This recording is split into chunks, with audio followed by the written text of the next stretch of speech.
इनसे लड़ाई में लगे। अभी तो अभी लगे थे, हम लड़े थे यहाँ भारत में। अपना घर छोड़ना और उसके बाद अपना मुल्क छोड़ना, ये कोई मामूली वाक़या नहीं है। सीमा हैदर, जो अब सीमा सचन बन चुकी हैं, उन्होंने ये कदम तो ले लिया है, लेकिन अब उनको इस बड़े स्टेप की सज़ा मिलना शुरू हो गई है। उनके पास से जो पुलिस ने चीज़ें बरामद की हैं वहाँ से, उस पर जो इंडियन मीडिया इस वक्त शोर मचा रहा है और जो रिपोर्ट कर रहा है, वो वाकई तहलका खेज़ चीज़ें अब सामने आ रही हैं। लेकिन इससे कुछ सवालात भी उठ रहे हैं और सोशल मीडिया पर एक बात की जा रही है कि क्या ये खातून कोई एजेंट है, क्या किसी के लिए काम कर रही थी। जितनी वो ज़बरदस्त तरीके से हिंदी बोल रही है और फौरी तौर पे उसने मज़हब तब्दील किया है, इसने नए सवालात को जन्म दिया है और कुछ नई चीज़ें सामने आई हैं जो इस व्लॉग में मैं आपके साथ शेयर करूंगा। बिस्मिल्लाहिर्रहमानिर्रहीम, अस्सलाम वालेकुम। मैं हूं फ़याज़ महमूद और आप देख रहे हैं फ़याज़ महमूद यूट्यूब चैनल। नाज़रीन, इंसान जहां पर पैदा होता है उस जगह से इंसान को मोहब्बत होती है। आप जिस इलाके में पले बड़े होते हैं, जहां पर आपकी ग्रोथ होती है, वहां पे आपका एक लगाव होता है। उस जगह को छोड़ते वक्त आप एक बार नहीं बल्कि 1000 बार सोचते हैं। और ख़ासकर अगर बात की जाए अपना मुल्क किसको प्यारा नहीं होता। मैं हूँ या चाहे आप हैं या कोई और है, किसे अपने मुल्क से मोहब्बत नहीं होगी। और अपना मुल्क छोड़ते वक्त तो इंसान 1001 मरतबा सोचता है। मैं अपना ही बता देता हूँ, अक्सर दोस्तों से बात होती रहती है कि जी बाहर जाना चाहिए, वहाँ पर फैमिली के साथ शिफ्ट होना चाहिए, रहना चाहिए, लेकिन दिल जो है वो मानता ही नहीं है। वो कहता है कि यार यहाँ पे हम पैदा हुए, इसी मुल्क ने हमें इतना कुछ दिया, तो इस मुल्क को कैसे छोड़कर जाएं। लेकिन अब चीज़ें कुछ सामने आ रही हैं और वो बड़ी अहम चीज़ें हैं। अब मैं बात कर रहा हूँ सीमा हैदर केस की, जो अब सीमा सचन बन चुकी हैं। उन्होंने ना सिर्फ अपनी फैमिली को छोड़ा, ना सिर्फ अपने हस्बैंड को छोड़ा, बल्कि अपना मुल्क तक छोड़ दिया और उस देश में चली गई जहाँ पर पाकिस्तान के ख़िलाफ़ नफ़रत ही नफ़रत पाई जाती है।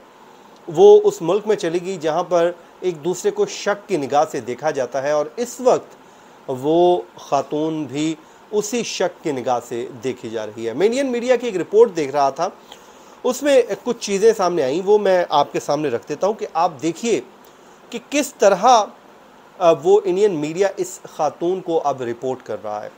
पहले तो जो न्यूज़ 18 है वो सवालात उठा रहा है कि एक लड़की जो पाकिस्तान से आई है, गैर कानूनी तौर पर दाखिल होती है और यहाँ पर वो बैठी है और उसको बेल कैसे दे दी गई। उन्होंने कहा कि इस तरह के केसेस में ज़मानतें नहीं दी जाती।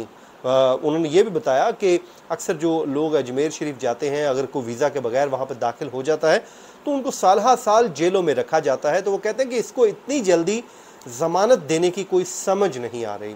इस बात को जो पाकिस्तानी सोशल मीडिया सार्फिन हैं वो ये समझ रहे हैं कि शायद वो इंडियन एजेंट थी, जबकि इंडियन मीडिया उसको अब पाकिस्तानी एजेंट के तौर पर पेश कर रहा है।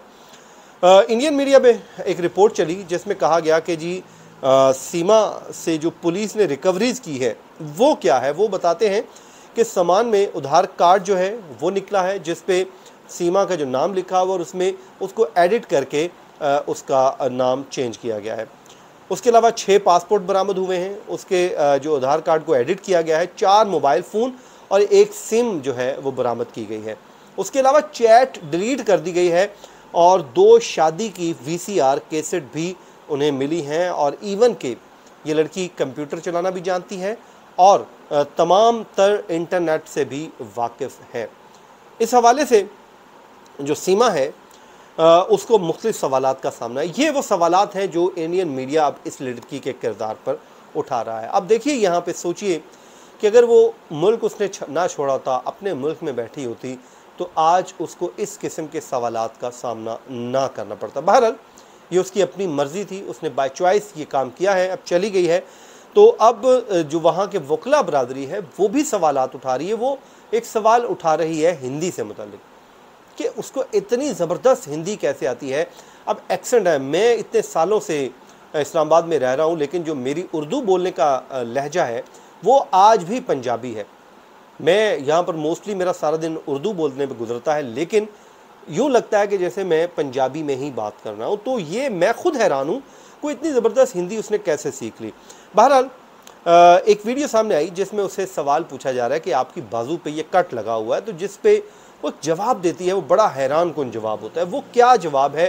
वो कहती है कि जी आप सुन भी लीजिए, मैं आपको बता भी देता हूँ।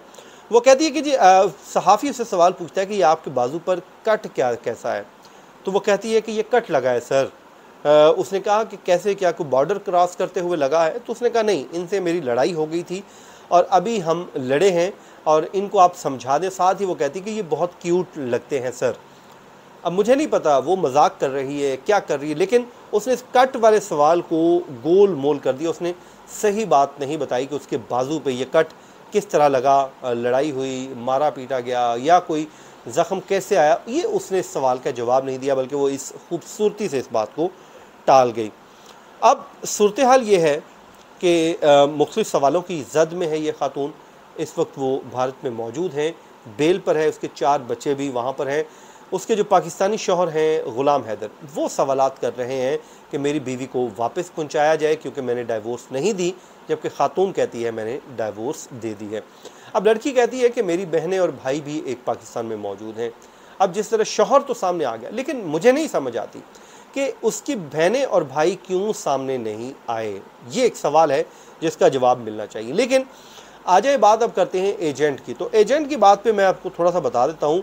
मुख्तलिफ सोशल मीडिया सार्फिन मुख्तलिफ तस्वीर शेयर कर रहे हैं, अपने अपने आर्गू जो हैं वो पेश करके इसको एजेंट करार दे रहे हैं। अब एक सारिफ है, उसने ट्विटर पे एक फ़ौजी ख़ातून की तस्वीर शेयर की, जिस पे उसने लिखा कि जी ये वो ख़ातून है, इसका नाम प्रियंका है और इसका नाम ये है और ये भारतीय एजेंट और यहाँ से चली गई, इसलिए पाकिस्तानी मीडिया भी खामोश है।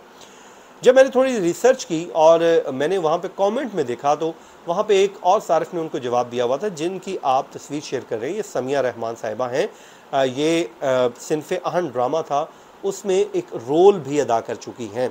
तो बहरहाल ये बात तो एक वो झूठ साबित हुई कि ये बात सच नहीं है कि वो जो ख़ातून की तस्वीर शेयर की जा रही है कि वो वही है। लेकिन फिर भी मैं ये समझता हूँ कि इस मामले को अब हल होना चाहिए। जो शक व शुबहात हैं वो निकलने चाहिए, लेकिन क्योंकि उसका हस्बैंड सामने है, वहाँ की जो फैमिली है वो भी सामने है। इससे पहले आपको पता है इकरा जवानी को भी गई थी पाकिस्तानी की लड़की, वो भी इस तरह लूडो गेम खेलती थी और वहाँ पर चली गई थी और उसके बाद वापसी उसकी कैसे हुई थी, चंद दिनों बाद उसको वहाँ से इंडिया ने वापस भेज दिया था। मुझे ये समझ नहीं आ रही कि इस लड़की को क्यों रखा गया है, इसको वापस क्यों नहीं भेजा गया। जब वो आपकी शहरी नहीं है, आपके पास उसके पास कोई डॉक्यूमेंट नहीं है, उसके पास कोई वीज़ा नहीं है, तो वो कैसे स्टे कर सकती है वहाँ पे? ये एक सवाल है जिस सवाल का जवाब सामने आना चाहिए। बहरहाल इस वक्त भारतीय मीडिया पे वो बहुत ज़्यादा केस रिपोर्ट हो रहा है, सोशल मीडिया पे मुख्तलिफ सहाफ़ी वहाँ पर जा रहे हैं और जाकर इस केस को रिपोर्ट भी कर रहे हैं। लेकिन मैं उम्मीद करता हूँ ये मामला जल्द से जल्द सॉल्व होगा और चीज़ें सामने आएंगी। ये था जी आज का हमारा वीलॉग। अपनी दुआओं में याद रखिए। मुझे दीजिए इजाज़त। अल्लाह ने के बान।